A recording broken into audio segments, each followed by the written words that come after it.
ओम शांति।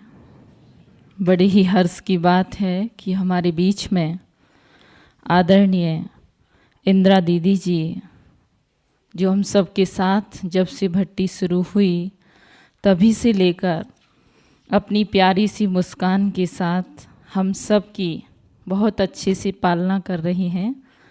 आज हम उनके ही मुखारविंद से उनकी ही क्लास सुनेंगे। मैं दीदी जी का थोड़ा सा परिचय देना चाहूँगी।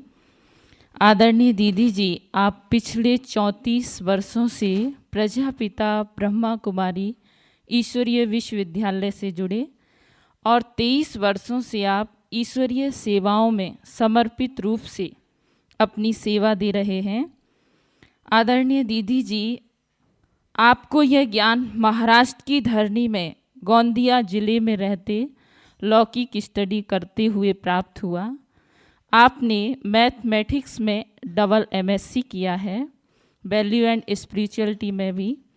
आदरणीय दीदी जी, आप ईश्वरीय सेवाओं की शुरुआत ब्रह्मा कुमारीज के अंतर्राष्ट्रीय हेडक्वार्टर पांडव भवन एवं academy for a better world ज्ञान सरोवर माउंट आबू से की।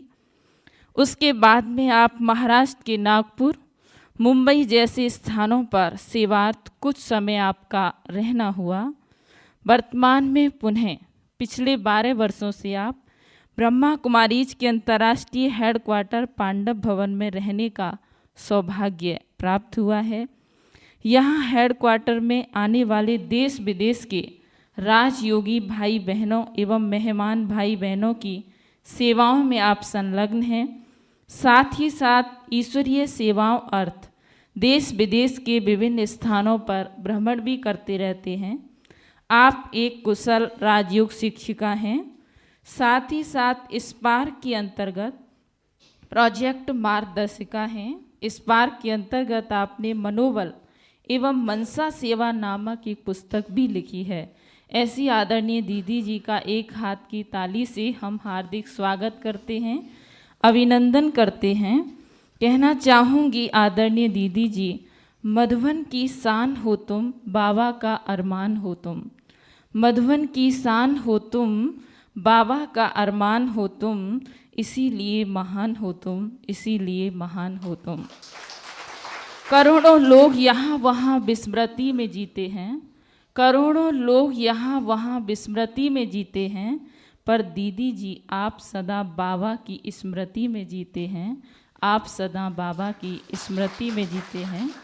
आइए अभी हम सुनते हैं। आज का हमारा टॉपिक है आज की दीदी जी की क्लास का मौन और मौनी अमावस्या। आदरणीय दीदी जी। ओम शांति। एक बार 4 भिक्षुकों ने, सन्यासियों ने सोचा हम 2 हफ्ते तक मौन में रहकर मेडिटेशन करेंगे। तय हुआ और मेडिटेशन में लग गए। मौन व्रत धारण कर दिया। लेकिन हुआ क्या, जब मेडिटेशन कर रहे थे तो कैंडल सामने रखते हैं, उस पर ध्यान केंद्रित करते हैं। तो कैंडल बुझ गई। तो जैसे ही कैंडल बुझ गई तो एक सन्यासी ने कहा, अरे कैंडल बुझ गई। दूसरे ने कहा, आपको पता नहीं हमारा मौन व्रत है।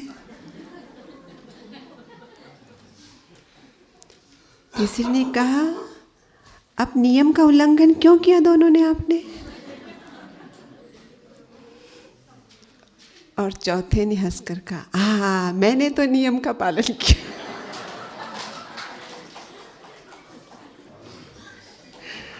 हाँ, कुछ ऐसा ही चल रहा है।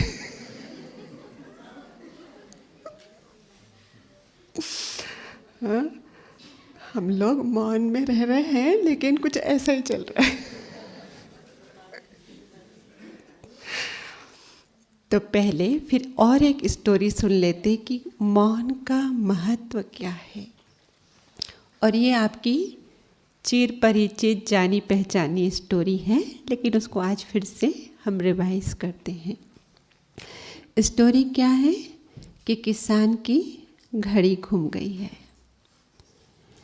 और वो घड़ी इतनी कोई कीमत के हिसाब से बहुत ज़्यादा मूल्यवान नहीं है, लेकिन भावनात्मक रीति से उससे बहुत जुड़ा हुआ है, क्योंकि वो उपहार रूप में उसे प्राप्त हुई थी। तो भावनात्मक रीति से उससे बहुत जुड़ा होने के कारण वो उसको ढूंढता है कि मुझे ये मिल जाए तो बहुत अच्छा है। अपनी कोशिशें कर लेता है लेकिन उसको मिलती नहीं। फिर आसपास में जो बच्चे होते हैं उनको बताता है कि बच्चों देखो मेरी गाड़ी गुम हो गई है और जो भी खोज कर देगा उसको 100 रुपये का इनाम मिलेगा। इनाम सुनते ही बच्चे तो खोजने लग गए। जहाँ जहाँ खोज सकते थे, कमरा, आंगन, बाड़ी, जहाँ जहाँ भी चांसेस थे वहाँ सब जगह जाकर आए, लेकिन कहीं पर भी उनको घड़ी मिली नहीं और निराश होकर किसान से कहा कि नहीं मिली दादाजी, हमें नहीं मिली। इतने में उसी बच्चों के ग्रुप में से एक बच्चा कहता है, दादाजी मुझे एक अवसर देंगे, मैं अकेला ही शांति से ढूंढ कर आऊँगा। तो दादाजी कहते भले जाओ, वैसे भी तो मिल तो नहीं रही और अगर मिल जाए तो बहुत अच्छा। ये बच्चा गया वापस उन्हीं जगह पर जहाँ पर पहले झुंड का झुंड गया था, उन्हीं सब जगह पर गया और घड़ी लेकर आया। दादाजी के हाथ में थमाई। दादाजी की तो खुशी का पारा नहीं रहा, लेकिन पूछा ये तुमको घड़ी कहाँ मिली और कैसे मिली? कहा दादाजी मैं जाता था जहाँ जहाँ मार्जिन है वहाँ पर जाके पहले तो मैं सबसे पहले आपके कमरे में ही गया, क्योंकि चांस थे कि आपने कमरे में छोड़ी हो। तो मैं आपके कमरे में जाकर 15 मिनट एकदम साइलेंस में बैठ गया। किस दिशा से आवाज़ आ रही है उस पर ध्यान केंद्रित किया और पता चला कि जो आवाज़ आ रही है आपके अलमारी के पीछे से नीचे से कहीं से आवाज़ आ रही थी और मैंने वहाँ जाकर उसको खोजा, घड़ी मिल गई। समझ में आया मौन का महत्व? हाँ, जिस शांति को, खुशी को, प्रेम को हम बाहर ढूंढ रहे, बाहर है नहीं, है अंदर। पर क्यों ढूंढ रहे हैं? क्योंकि अनुभव नहीं हो रहा है, मिल नहीं रही है। पर क्यों नहीं मिल रही है? बच्चों का झुंड गया, नहीं मिली थी ना, क्योंकि शोर शराबा करते हुए जा रहे थे। लेकिन एक बच्चे ने ठाना कि मैं शांतिपूर्वक जाके खोजूंगा और घड़ी मिल गई। तो मौन का इतना इम्पोर्टेंस है। आत्मा स्वयं में भरपूर है, पवित्र है, ज्ञान से युक्त है, शांति से भरपूर है, प्रेम से भरपूर है, शक्ति से भरपूर है। पर आज हमें वो मिल क्यों नहीं रहा, अनुभव क्यों नहीं हो रहा है? शोर गुल बहुत है और इसीलिए मौन की ज़रूरत है। मौन कई तलों पर होता है। बचपन में हमने स्टैचू खेला ना सबने, तो उसमें स्टैचू में क्या करते थे? शरीर का मौन होता था कि जैसे ही मैंने स्टैचू किया आपको, आप जिस भी कंडीशन में हो वैसे ही स्टैचू की तरह खड़े हो जाओ। तो ये वहाँ शरीर को निश्चेष्ट अवस्था में, तो शरीर का मौन। फिर दूसरा मुख का मौन।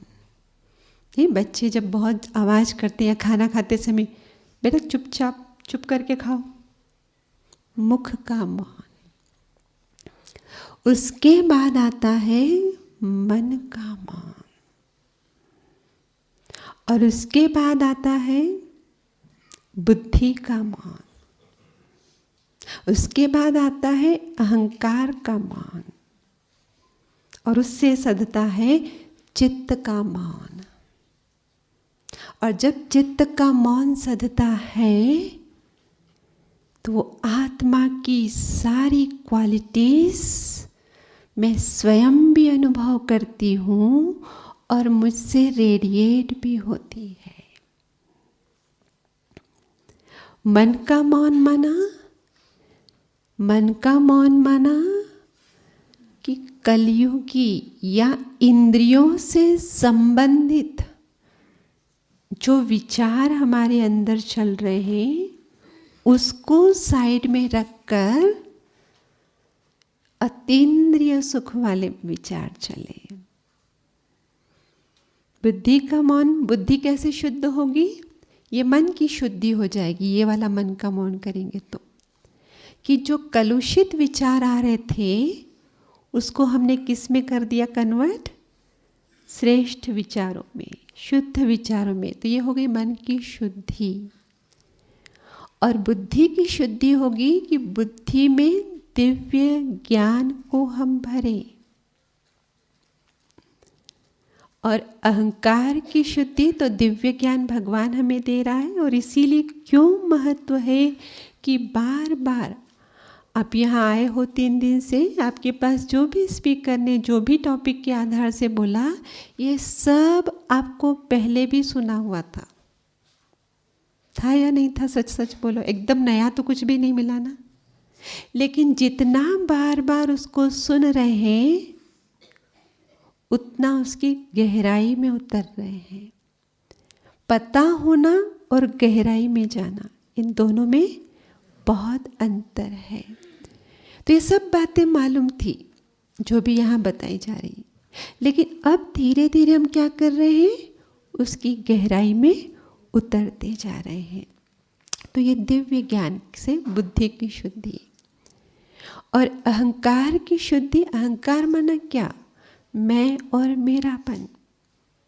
मैं ये हूँ, मैं इसका पिता हूँ, मैं इस पोजीशन में हूँ, मैं सीए हूँ, मैं ये, इसी को ही हम कहते हैं ना। और मेरापन, ये मेरा है, ये मेरी पोजीशन है, ये मेरी जगह है, ये मेरा बंगला है। तो इसको बाबा ने क्या कहा? इस मैं और मेरा को क्या कर दो? तेरा कर दो। और तेरा करना माना ही जब हम हर कर्म निमित्त भाव से करते हैं, ये हमारे अहंकार की शुद्धि हो जाती है, कर्म की शुद्धि हो जाती है। तो अगर अहंकार की ही शुद्धि कर ली, कर्म की ही शुद्धि कर ली, और हमें यही पता है कि जो कर्म हम बार बार करेंगे उसी से संस्कार का निर्माण होगा, तो संस्कार शुद्धि नहीं हो जाएगी? संस्कार शुद्धि हो जाएगी। और चित्त शुद्धि माना क्या? चित्त माना क्या? पहले ये बताओ, चित्त किसको कहते हैं? क्लासेस में भी ये बात, दादी जानकी की क्लासेस में तो चित्त शब्द बार बार आता था, मुरलियों में भी आता है चित्त शब्द, बहुत रेयर आता है पर आता ज़रूर है। चित्त क्या है?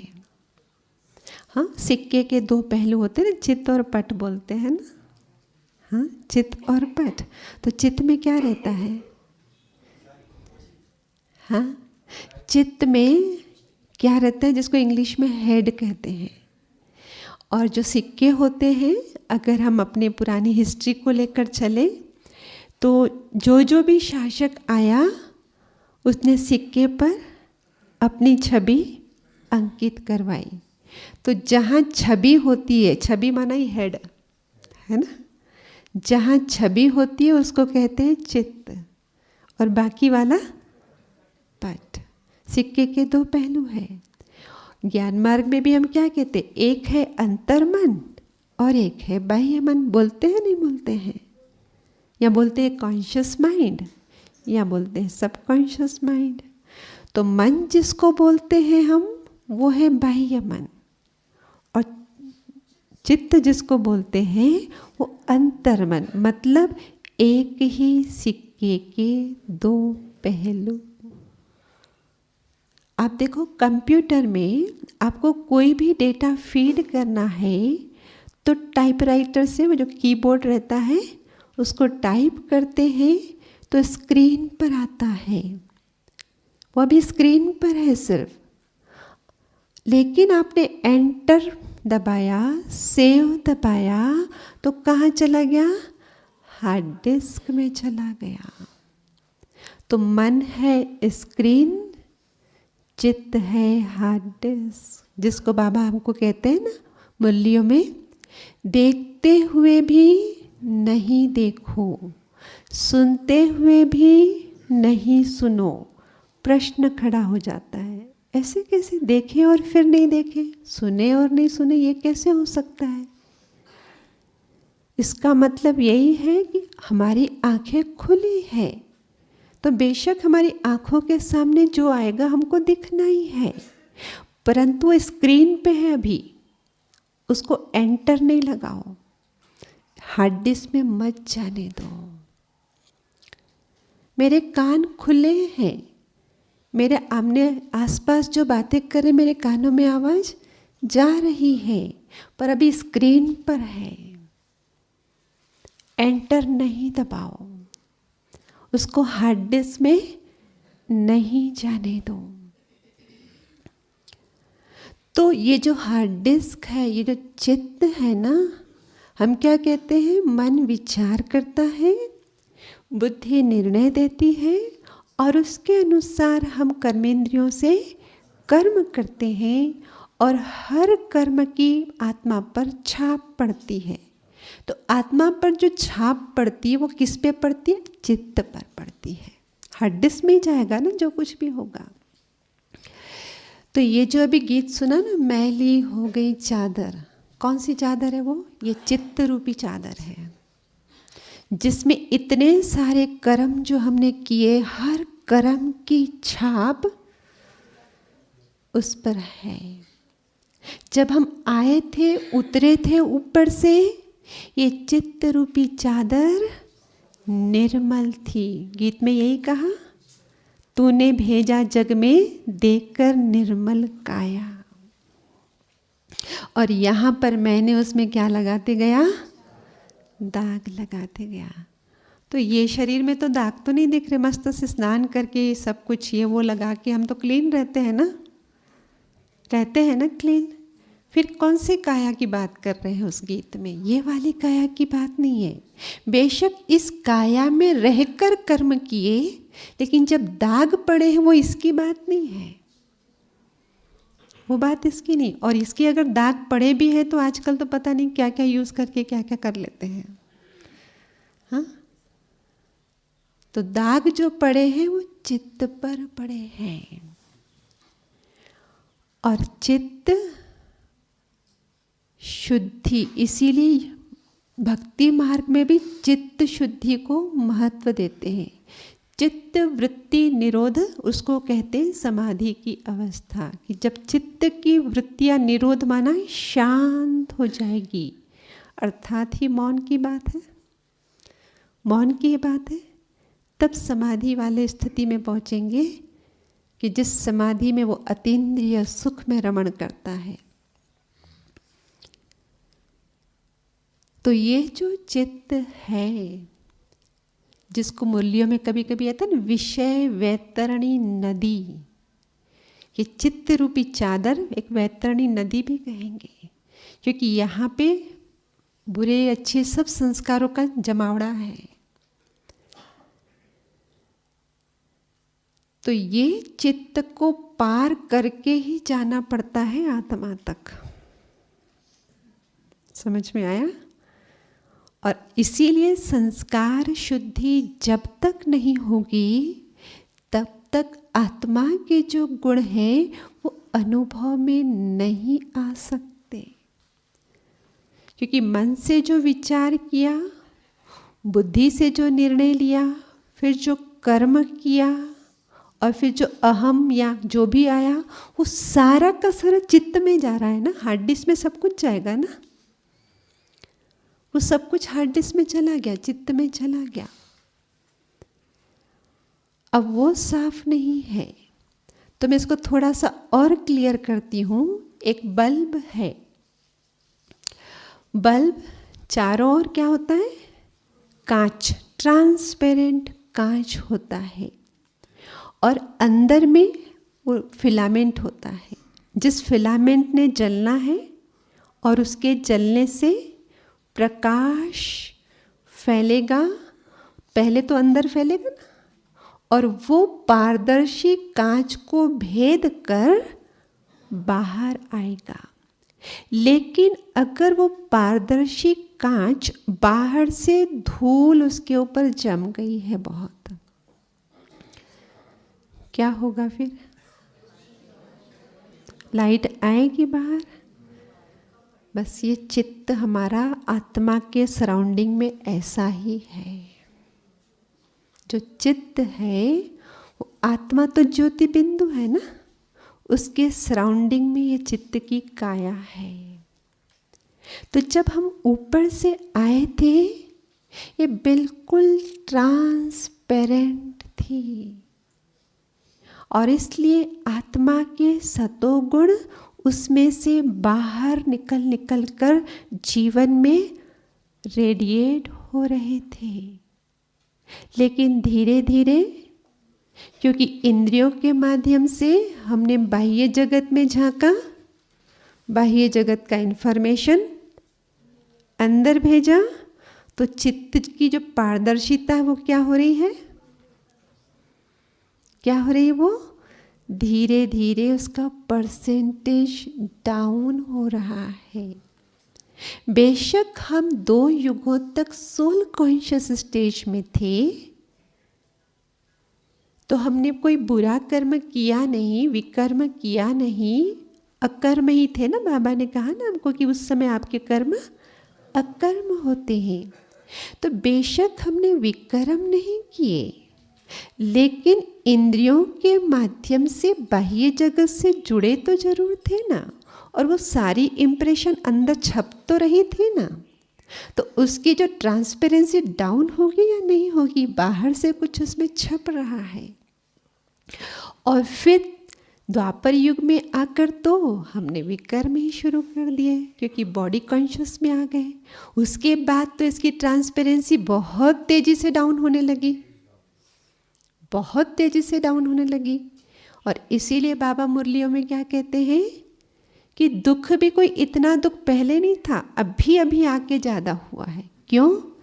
क्योंकि बाद में आते आते हमारे संस्कार बहुत बॉडी कॉन्शियस जितना ज़्यादा हुआ, उतना ज़्यादा इस चित्त के ऊपर वो धूल संस्कारों की कहें, विचारों की कहें, सारी उसके ऊपर चढ़ती गई। तो जैसे कहा बल्ब है, बल्ब के अंदर फिलामेंट है, अंदर अभी मैल नहीं है। कांच का जो अंदर वाला हिस्सा है उसमें मैल नहीं है, कांच का जो बाहर वाला हिस्सा है उसमें मैल है। तो जो बाहर में जो मैल आ गई है, जब तक मैं उसको साफ नहीं करूं, अंदर तो है ना प्रकाश। इसलिए क्यों बाबा कहते कि बच्चे तुम तो हो ही शांत स्वरूप, मतलब वो आपका नष्ट नहीं हुआ अभी तक, वो आपके पास अभी भी है। लेकिन जिस पारदर्शी चादर से गुजर के उसको बाहर आना होता है, वो मैला हो गया है आपका, उसको धोने की ज़रूरत है। और उसको धोने की ज़रूरत का मतलब है उस तक पहुँचेंगे तभी तो। देखो कपड़ा अगर मुझे धोना है, भाई बहन जी ये कपड़ा बहुत मैला है, तो अगर मुझे धोना है तो मुझे उस कपड़े तक पहुँचना होगा ना, साबुन जहाँ लगाना होगा ना।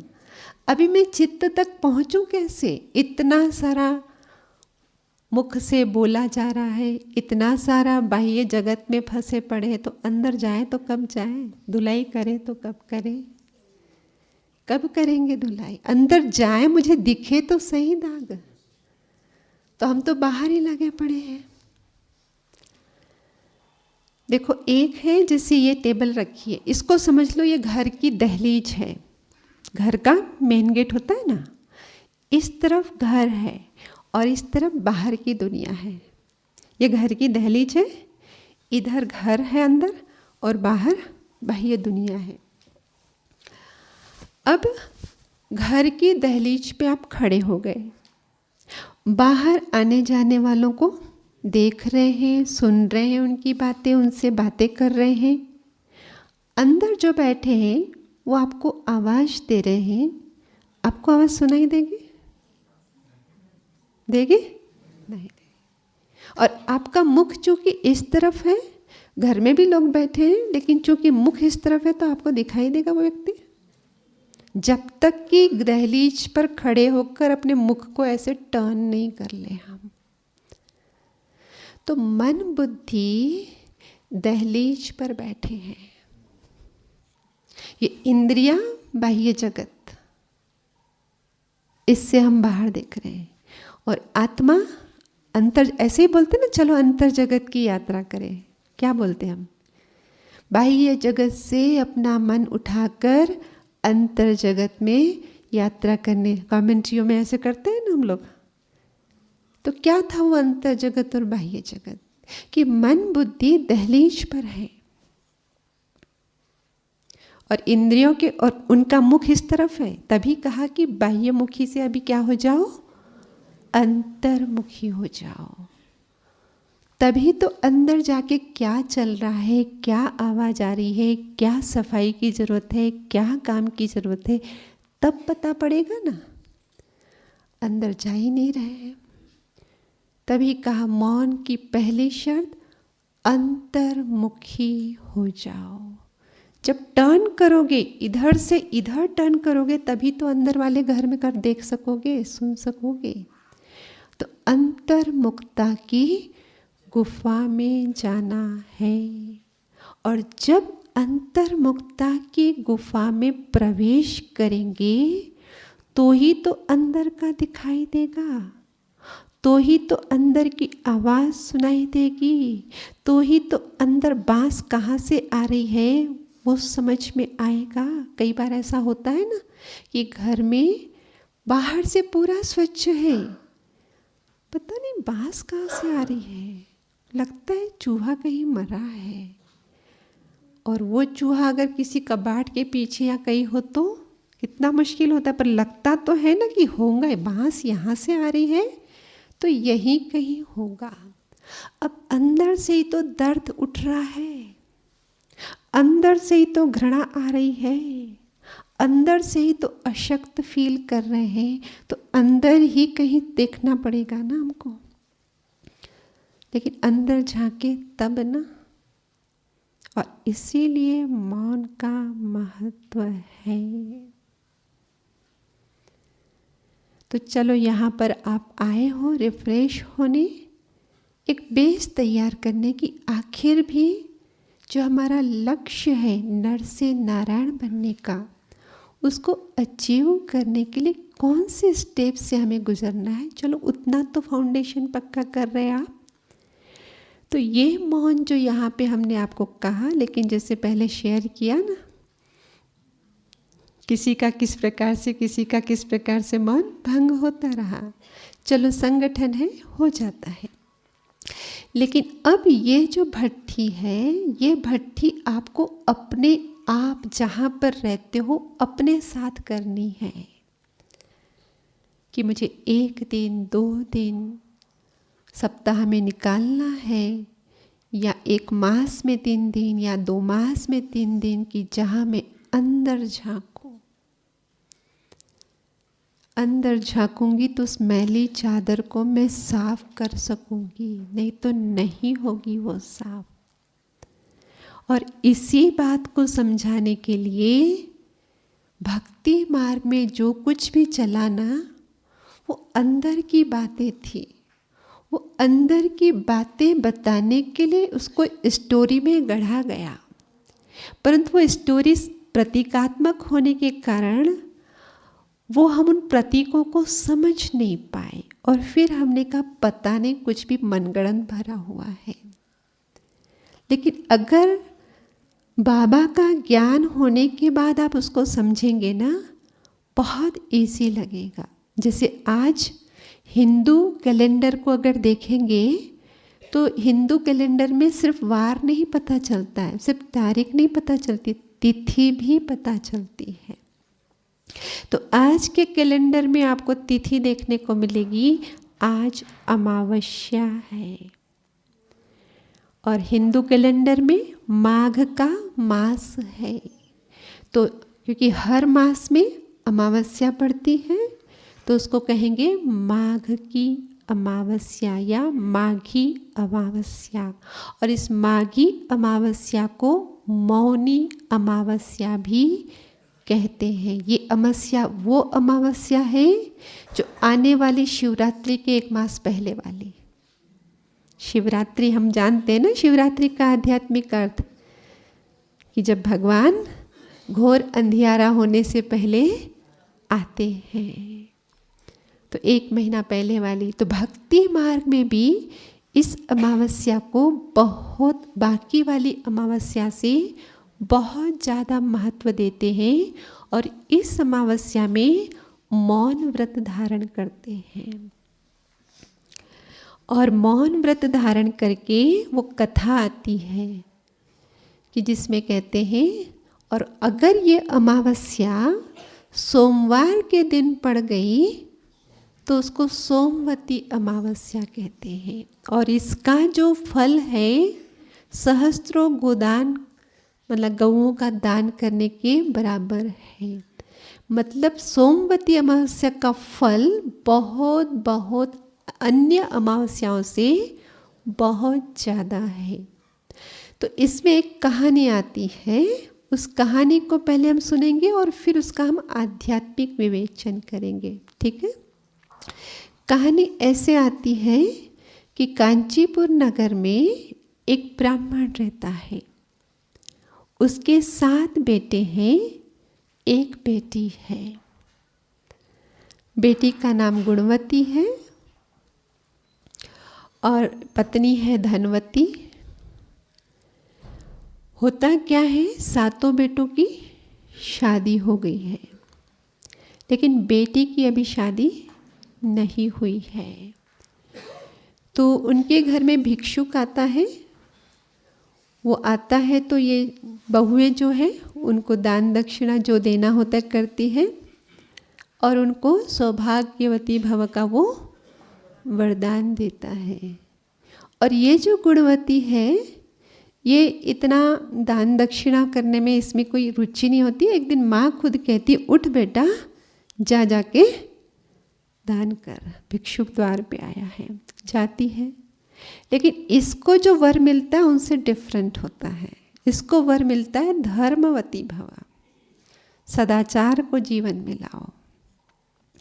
तो ये जाके माँ को कहती है, माँ मुझे तो अलग वाला वरदान मिला है। और जबकि उसकी शादी भी नहीं हुई है तो वो लोग तो विचार करें इसकी शादी होनी चाहिए, इसको भी वही बहन सौभाग्यवती वाला वरदान मिलना चाहिए। तो माँ जाके फिर से पूछती है कि बाकी सबको तो आप सौभाग्यवती का वरदान दिया है, लेकिन इस बेटी को आप सिर्फ धर्मवती का वरदान क्यों देते हो, सौभाग्यवती का क्यों नहीं देते हो? वो कहता है, सौभाग्यवती का वर देना माना वर मिलेगा ना, लेकिन कहता है इसके हाथों में, इसके माथे पे तो वैधव्य योग लिखा है। क्या लिखा है? वैधव्य योग। और इसलिए इसको धर्मवती का ही वरदान है। तो वो कहती, अच्छा अगर ऐसा ही योग इसके कुंडली में लिखा है, इसके हाथों में या माथे पर, तो इसका उपाय भी तो कुछ होगा ना। तो कहता है हाँ, इसका उपाय है। और उपाय क्या है कि ये सोमवती अमावस्या का व्रत रखे, सोना धोबन की पूजा करे। अब उसमें सोना धोबिन वो किधर रहती है पूछा, तो का सोना धोबिन तो समुंदर पार रहती है और वो कहीं जाती नहीं है। लेकिन अगर आपको इसका बेटी का वैधव्य योग मिटाना है तो ये सोमा धोबिन की जब सेवा करेगी और वो सेवा से जब प्रसन्न होगी, वो जब इसको कहेगी, वरदान देगी, तब इसका वो सौभाग्य वाला जीवन चल सकता है। तो फिर बात आई कि अब वहाँ पहुँचे कैसे। तो पिता ने कहा सभी बच्चों को कि बेटों देखो ऐसा ऐसा है सोमा धोबिन के पास, अगर आप सचमुच मेरे बेटे हो, मेरे आज्ञाकारी हो, तो आप क्या करो, सोमा धोबिन के पास उसका पता करके वहाँ जाना होगा। 6 बेटे सीधा साफ मना कर देते हैं। कहते हैं आपको बेटी में ना बहुत आसक्ति है और इसलिए उसके लिए हमको 7 समंदर समझते हो, 7 समंदर पार करना मन हम कैसे करेंगे ये सब। तो इतने में वो पिता कहता है पुत्र होते हुए भी जैसे कि मैं पुत्रहीन हूँ। तब एक छोटा बेटा कहता है नहीं पापा मैं हूँ ना, मैं जाऊँगा। फिर ये दोनों भाई बहन जाते हैं, समंदर पार करके सोमा के पास पहुँचते हैं और उसका सुबह सुबह जाके उनको पता भी न चले उसके घर की लीपा पोती साफ सफाई करते हैं। सोमा धोबिन को वंडर होने लगता है आजकल कौन इतने जल्दी सफाई कर रहा है, क्योंकि उसके भी 7 बेटे थे, उसकी भी बहुएं थी, लेकिन काम होता नहीं था। तो उसको लगा आजकल मेरी बहुएं थोड़ा सा संस्कारित हो गई है, तो पूछती है बहू ये घर का काम सुबह सुबह कौन निपटा के जाता है। तो वो कहते हैं हम ही तो घर में रहते हैं, हम ही करेंगे और कौन करेंगे, मतलब झूठ बोल देते हैं। तो सोमा धोबिन को विश्वास नहीं होता क्योंकि अभी तक तो नहीं कर रही थी ना। तो वो सचेत होके देखती है, रात भर जागरण करती है और उसको पता चलता है ये 2 भाई बहन आके सफाई करते हैं। तो वो उनको पूछती है आप कौन हो और क्यों ऐसे। तो वो बताते हैं, वो जो भाई बताता है पूरी कहानी सुना देता है कि मेरी बहन का वैधव्य योग जो भी स्टोरी है और इसलिए कहा गया है तो हम इसलिए यहाँ पर आते, हम ब्राह्मण हैं। वो कहती आप ब्राह्मण और मैं धोबन जाती और मेरे घर में आकर ऐसा नीच काम, मना सफाई करना तो छोटा काम होता है ना, तो मुझ पर पाप चढ़ेगा। नहीं नहीं आप ये सेवा नहीं कर सकते हैं, हाँ मैं आपकी मदद कर सकती हूँ। तो मदद तो यही थी कि आप चलो हमारे यहाँ ताकि इसकी शादी हो जाए। प्रसन्न होकर आ जाती है, लड़का ढूंढ लेते हैं, शादी होती है उसकी। पति मर जाता है, वैधव्य योग लिखा था ना, उसने कहा था कि जब सप्तपदी चलेगी, जब भावर चलेंगे उसी समय उसकी मृत्यु होने वाली है। तो ये अभी सोमा धोबिन तो आई है ना साथ में, वो उसी वक्त उसको अपना सिंदूर देती है और वो ऐसे उठ जाता है जैसे मानो सिर्फ सोया ही हुआ था, उठ जाता है।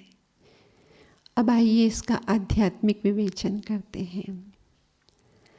ब्राह्मण कौन, उसका नाम था देवस्वामी। हम ही आत्मा है जो वर्तमान में क्या बने हैं ब्राह्मण, फ्यूचर में क्या बनेंगे, देव बनेंगे। तो ये कहानी किसी और की नहीं है, ये हमारी आत्मा की कहानी है, ठीक है। अब इसको 7 बेटे थे, 1 बेटी थी। अब 7 बेटे कौन सी गिनती की है उन्होंने, कौन सी गिनती किए हैं, तो 5 इंद्रियां, पूरा एक शरीर, 6 और मन, हो गए 7 बेटे। बुद्धि को गिनती किया बेटी, ठीक है। और जब बात आई कि बेटी को लेके जाना है तो 6 ने जवाब दिया। और सचमुच इंद्रियां अंदर कैसे जाएगी, अंतर जगत में ये इंद्रियां चलेगी क्या, इन आँखों से दिखेगी क्या आत्मा। अंतर जगत में ये इंद्रियां और शरीर नहीं जा सकता है, मन जा सकता है। इसलिए वो छोटा बेटा, उसको छोटा का सूक्ष्म है ना, तो सूक्ष्म के लिए छोटा बोल दिया। और चूंकि मन का स्वामी, मन के ऊपर है बुद्धि, तो कहा कि वो छोटा भाई है गुणवती का। समझ में आई बात। तो दोनों है भाई बहन, वो असल में कौन है, मन और बुद्धि है। अब इस बुद्धि को, क्योंकि इसका शादी नहीं जम रही, वैधव्य योग लिखा है, इसकी शादी नहीं जमने का अर्थ क्या है, क्योंकि वैधव्य योग है इसका मतलब यह है बुद्धि का स्वामी विवेक है। बुद्धि का स्वामी विवेक है तो उसका वर तो वही हो सकता है ना, और कौन हो सकता है। विवेक ही बुद्धि का वर हो सकता है, लेकिन विवेक माना क्या? आत्मा का जो गुण है, ज्ञान स्वरूप आत्मा, यही विवेक है। लेकिन जैसे कहा ना, आत्मा वो फिलामेंट, बल्ब, चित्त, अब वहाँ तो पूरी चादर मैली हो गई है। जैसे आसमान में सूर्य है और हम यहाँ हैं, तो हम सूर्य ऊपर ही है भले, लेकिन उसकी रोशनी हम तक पहुँच रही है।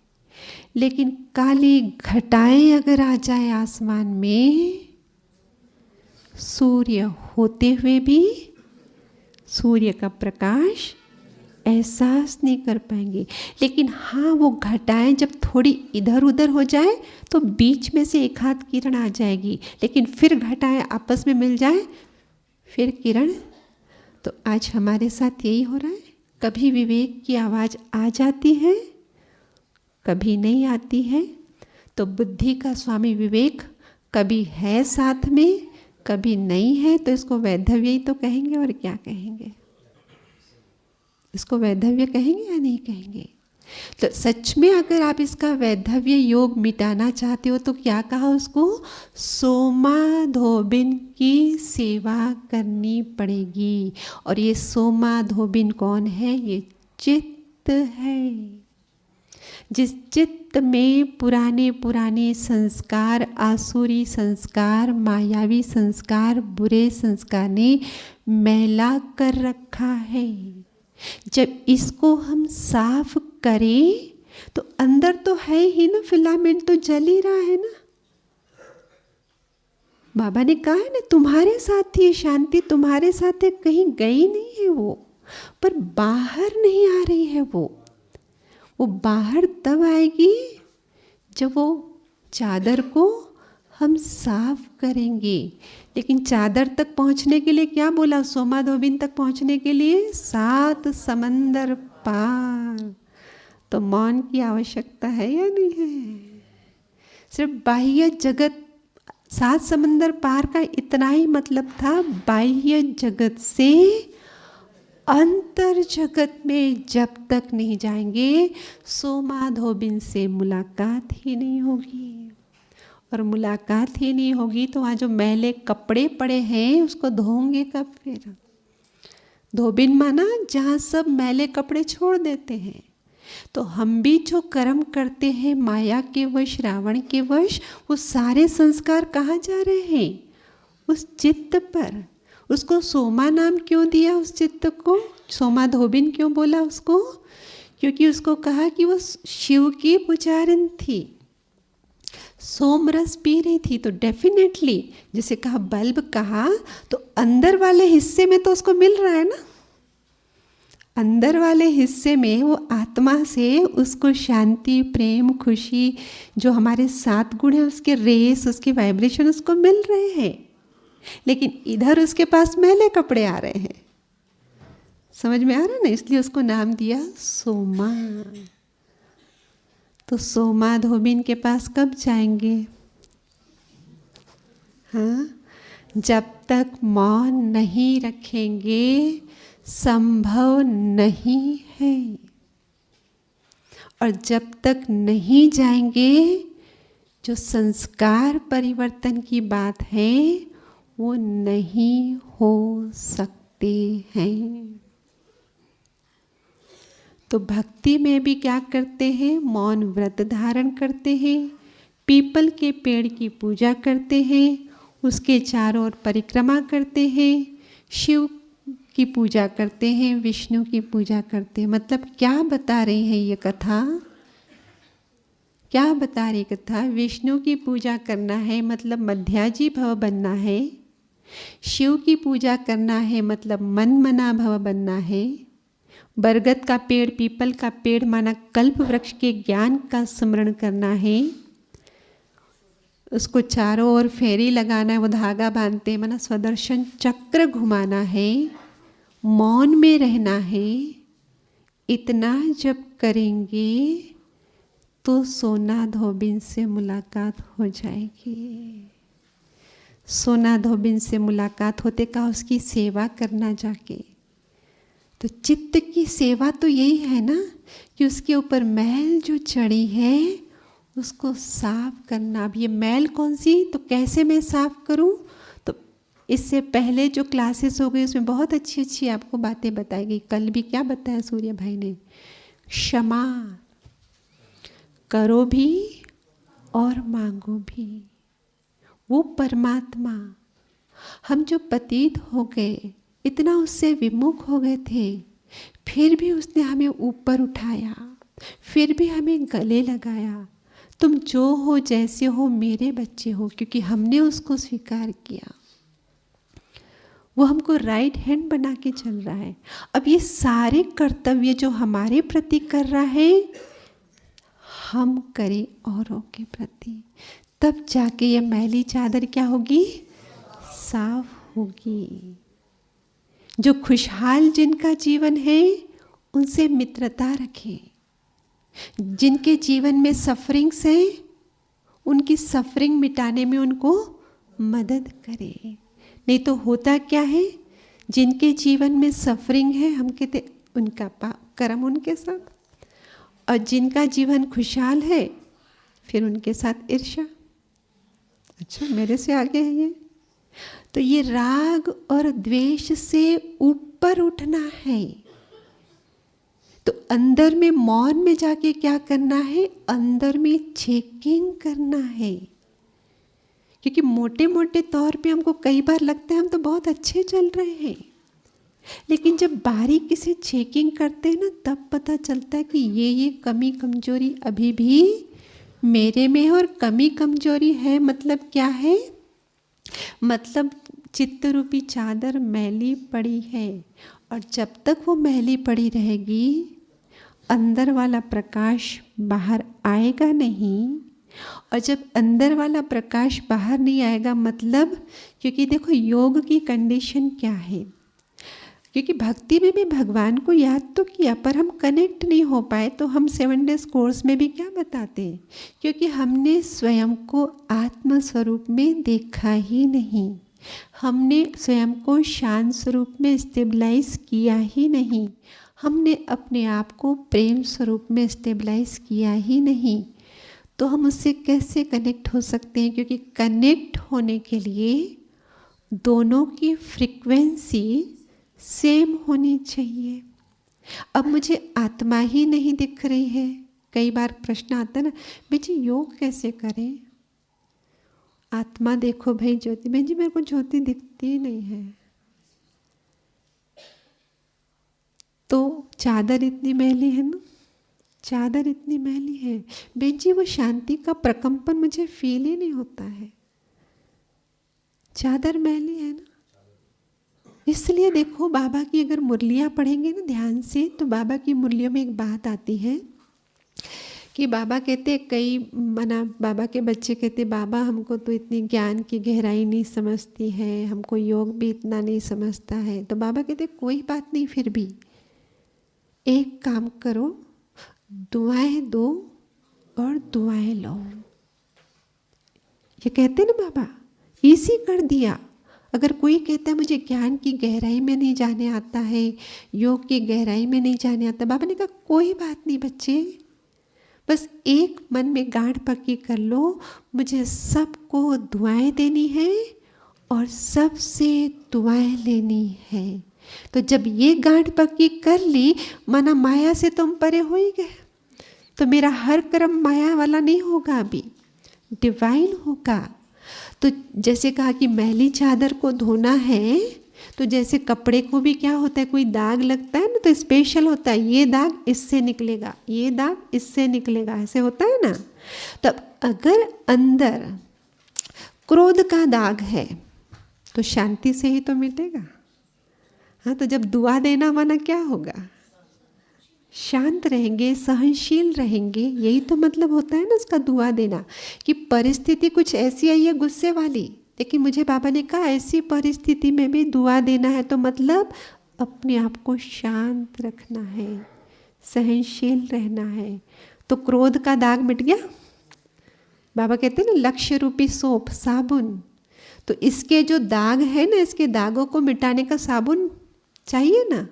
तो ये हमारे श्रेष्ठ जो संकल्प होंगे, जो भाव होगा दुआ देने का, वही क्या करेगा, इस चादर के दागों को धो डालेगा। और चादर जब पहले आए थे हम, निर्मल काया बोला ना, देकर भेजा जग में तूने निर्मल काया, और मैंने आकर उसमें दाग लगाया। अब मुझे शर्म आती है, मैं तेरे पास कैसे आऊँ। शर्म माना ही हम कनेक्ट ही नहीं हो पा रहे ना।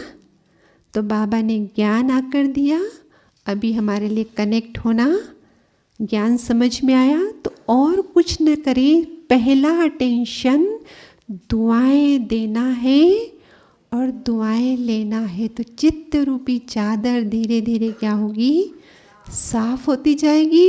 अंदर तो बल्ब जल रहा है, उसमें से बाहर आएगा, मैं खुद भी अनुभव करूंगी और मेरे से रेडिएट होते हुए सबके पास पहुंचेगा।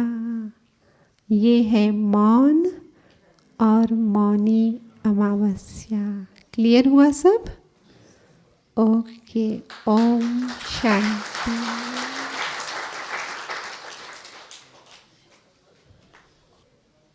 ओम शांति। आदरणीय दीदी जी का बहुत बहुत थैंक्स। आपने अपने मुख्य मौन के माध्यम से किस प्रकार से हम मौन में रहकर अपने अंतर जगत को रोशन करें, अंतर जगत में शक्तियों का स्टॉक जमा करें, उसके लिए बाहर की जो गंदगी जमी हुई है उसको हमें हटाना है।